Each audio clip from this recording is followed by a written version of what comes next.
Welcome, ladies and gentlemen, to tonight's long-anticipated crowning of the most interesting 60-year-old man in the world. Okay, maybe just the United States. Or New York. All right, Mamaroneck.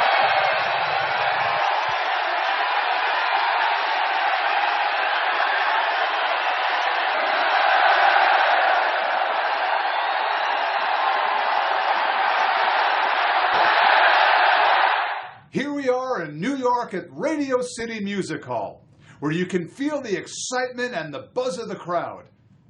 As you know, the most interesting man in the world retired 2 years ago and was replaced by a man who was not so interesting. We are just moments away from finding out who the next Dos Equis icon will be. You know this is going to be an interesting night, so stay thirsty, my friends.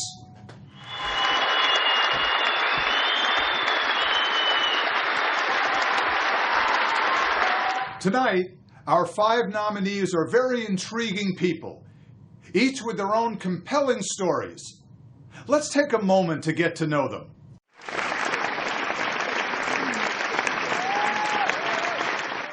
Our first nominee is Jeffrey Goldstein. Jeff went to kindergarten with Warren. They became immediate friends. On the first day of kindergarten, Jeff took finger painting to a new level. His inspiring vision made him paint Warren's whole body yellow. In fact, Warren was sent home early. Urban legend has that Jim Henson saw Warren walking home and created Big Bird. Thank you, Jim. Their relationship continued at Cardozo High School. Regardless of the outcome tonight, they'll always see each other every 10 years at the high school reunion. Jeff is an avid cyclist, but there is some concern that he will not be able to fulfill his role as the most interesting man because he will be riding alongside Lance in the Tour de France.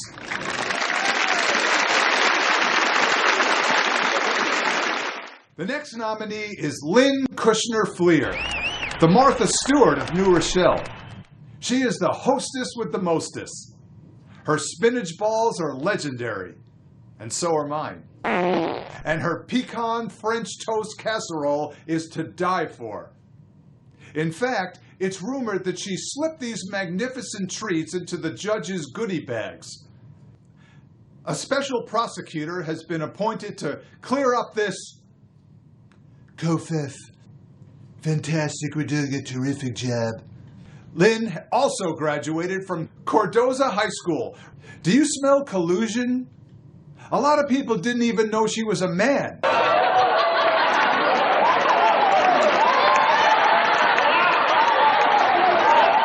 Surprise, surprise. Another Cardozo alumni. All part of the Cardozo conspiracy. The next nominee is Jacqueline Fine Levine. Jackie has stirred up a lot of controversy. She's 61, but she has connections, if you know what I mean. She always looks impeccable. Her makeup, hairstyle, and fashion sense are always runway worthy. However, Superstorm Sandy leveled the playing field when Jackie was without electricity for 9 days. Her hair frizzed, she had to wear smatas, and her house reeked from the rotting food in her refrigerator. She was on the verge of a nervous breakdown when she cut in front of a mile-long gas line in Scarsdale, inciting a mini riot.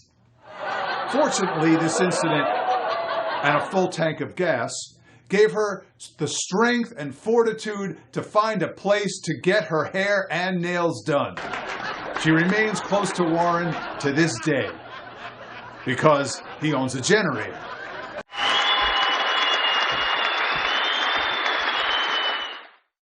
Bruce Goldstein is our next nominee. Another graduate from Cardozo High School. There really needs to be more diversity in these nominations. Not everybody in Bayside is that interesting. Bruce and Warren were members of a secret society at Cardozo High School called Arista. It is so exclusive that Lynn and Jackie were blackballed. Bruce is an interesting house guest. Instead of bringing food or wine, he shows up with hair products for everyone. Whether your hair is straight, curly, or wavy, or in a Jew-fro, Bruce will have you looking fabulous. Bruce coined Warren's nickname, Sexy. Unfortunately, it did not catch on with Nanette. She's got a few of her own. Too sexy for my car, too sexy for my car, too sexy by far. And I'm too sexy for my hat, too sexy for my hat. What do you think about that? I'm a model, you know what I mean. And I do my little turn on the catwalk. Yeah, on the catwalk. On the catwalk, yeah, I shake my little tush on the catwalk.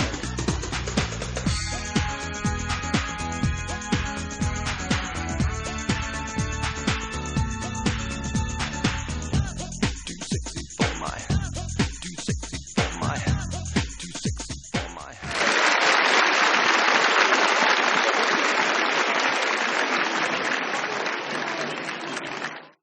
Bruce Terkel, the only nominee that did not attend Cardozo High School.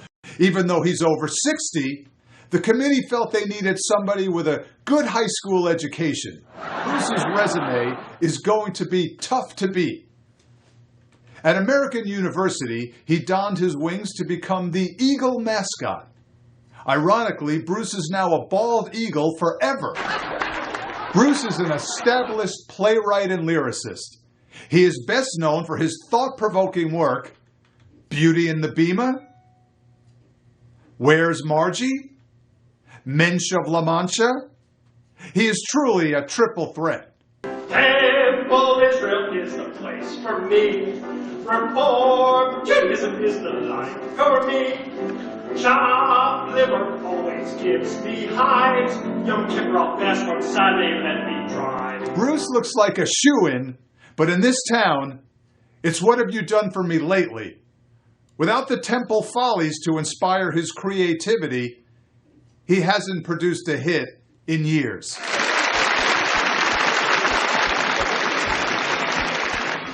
Our final nominee and frontrunner is Warren Sachs. Obviously, it goes without saying, he belongs to the Cardozo Consortium. He's been working his whole life to be the most interesting 60-year-old man in the world. Even as a small child, you knew he would captivate the world. As a ring bearer at his sister's wedding, he wore shorts and upstaged the bride. His grandnephew, Ben, did the same thing a few weeks ago.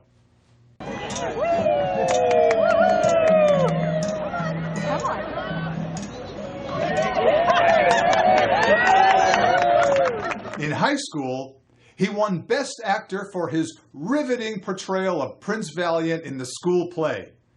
At the University of Miami, Warren didn't just play a mascot, he was the school mascot. And Warren is not afraid to fight off cougars, except for one. Warren doesn't play by the rules, he makes the rules. As a coach, he named Haley's soccer team after a rule infraction, the high kickers. Even though they had the most yellow cards, they still won the league championship. Warren's chivalry is world-renowned. He always provides the best seat in the van for his mother-in-law. On Sunday, August 3rd, 1997. Whoa, this is quite a sight to behold. You always get the best news. Many people don't know that Warren wanted to explore acting as a career. We have uncovered a never-seen-before audition tape for The Sound of Music. Watch his captivating take on the role of Captain Von Trapp. There's a song that goes like this. There's a clock, really big clock that goes like this. Ding dong, ding dong, ding dong. There's a clock that goes like this. Tick tock, tick tock. Needless to say, he was offered the role on the spot. To the surprise of many, he turned it down and Christopher Plummer stepped in. The rest is history. But Warren has no regrets. Since Warren is the odds-on favorite, let's go behind the scenes and get some feedback from his family. Let's see what they're thinking right now. The year, 2007. The place, Lake Arrowhead, California. 500,000 people fled as the Great Grass Valley fires burned the mountain. Everyone evacuated, except a skater and her father. She begged him to leave while there was still time. The blaze trickled the yard, and the smoke permeated through the cabin. But he laughed, or was totally oblivious, and said he would not leave until he finished his Cheerios. I was that skater, and Warren Sachs was that brave man. As Warren's financial advisor, I found it really interesting that he used his whole 401k for our goodie bags at the wedding. Now, don't get me wrong, Warren. It's a great frisbee, but it was totally not advisable. Warren doesn't always order the house bottle of wine, but when he does, he makes sure to accidentally order the $500 bottle. Cheers to you, Warren. May your 60th go down as smooth as that fine bottle of wine. Warren was so smart, he even skipped a grade. But he married my daughter anyway. We may not always root for the same sports teams, but we can all agree on one thing. We hate the Canes.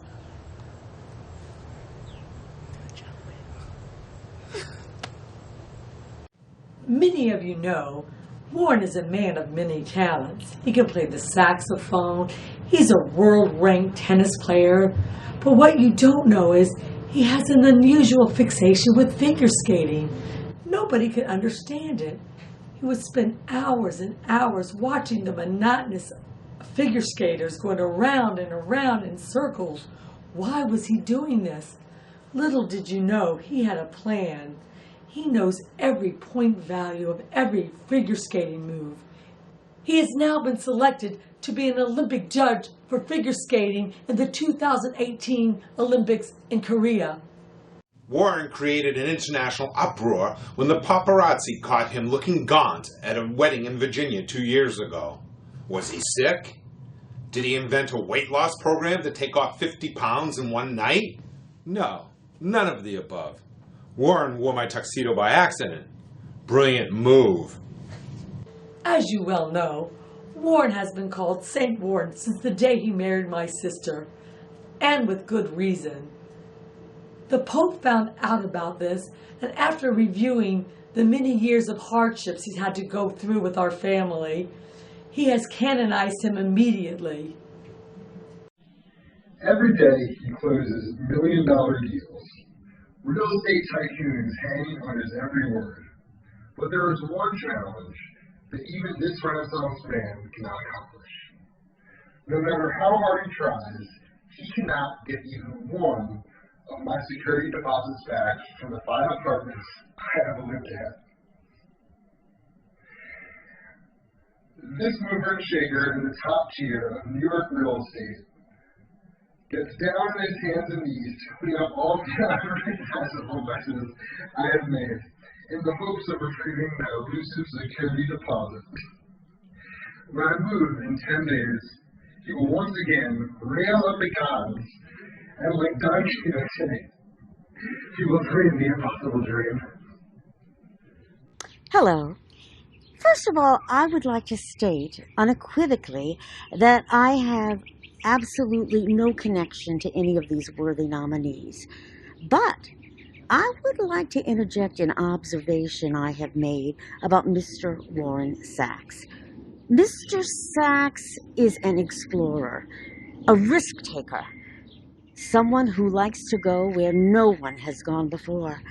In fact, I have seen him pass by the perfect restaurant, house, and even parking spot so that he can wander aimlessly. He's a visionary. He exhibits all the qualities that we want in our leaders. Again, I would like to reiterate that I have absolutely no connection to Mr. Sachs, but I hear he has a wonderful wife. That was very impressive, but not nearly as impressive as this.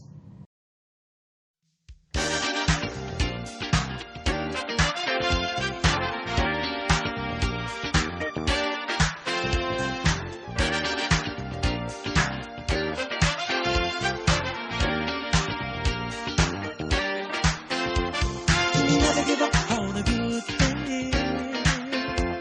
Remember what makes you happy. Never give up on a good thing. If love is what you got a lot. Money's tight. He's working every night. It ain't easy to keep the flame alive. And when he finally comes home to you, he's just too tired to do the things you want to. You can't help but wonder to yourself, how would it be with someone else? Just keep in mind, every storm ends in time. Love is forever. Stay together. You got something real that you may never feel again. Never give up on a good thing. Remember what makes you happy. Never give up on a good thing. If love is what you got a lot. Now you're the man. You got to understand. She don't mean to make the scene. Like you, she feels all the weight you're under. And when she breaks, is it any wonder? I know sometimes it crosses your mind to get on out and stay hard to find. Before you try, you'd better look in her eyes. Love is forever. Stay together. You got something real that you may never feel again.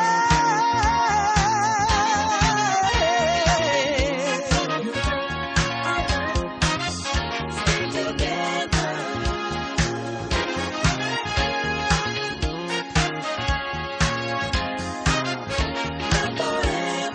You got something real that you may never feel again.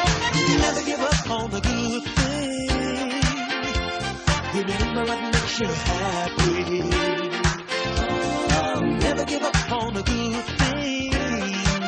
If love is what you got a lot. Don't give up your good thing. Don't give it up. Well, Warren sure looks like the favorite, but I'm concerned that the Cordosians could split the vote and give Bruce Turkle, a dark horse, the edge. This is the moment nobody has been waiting for. Here to present the most interesting 60-year-old man in the world is Woody Allen, an interesting man in his own right. Yeah, great. It's great to be here. Fantastic. I don't want to be facetious and didactic, but if I could interject, something at this particular point, I'm just happy to be here. I said I came here with my wife and child, who's actually the same person. It's fantastic. It's great. I have to get her home soon because she has to do her homework.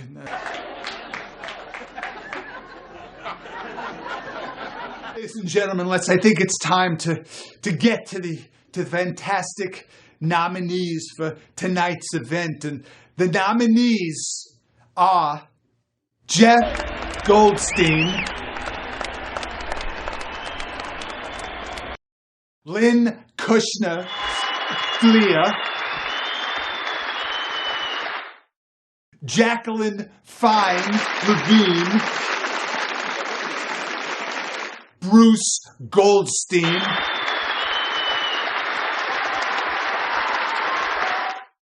Bruce Turco, and of course, Warren Sachs.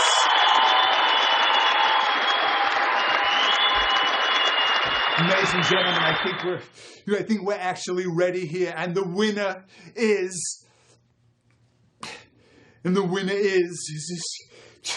great. I don't want to be. I'm sorry. Is this correct? Because it looks like something's wrong. Let me just clean my glasses here, because this actually looks like, I'm not sure if this is a joke or if this is actually real. The winner is Nanette Sachs. This makes no sense. That she's closer to being a man than she is to be 60. I don't understand. Guys, I'm sorry. No, there's a mistake. This is not a joke. Come on, this is not a joke. This is not a joke. I'm afraid they read the wrong thing. The actual winner of the most interesting 60-year-old man in the world, okay, maybe just Mamaroneck, is, I'm serious now, Warren Sachs. Will everyone please raise their Dos Equis in a toast to Warren?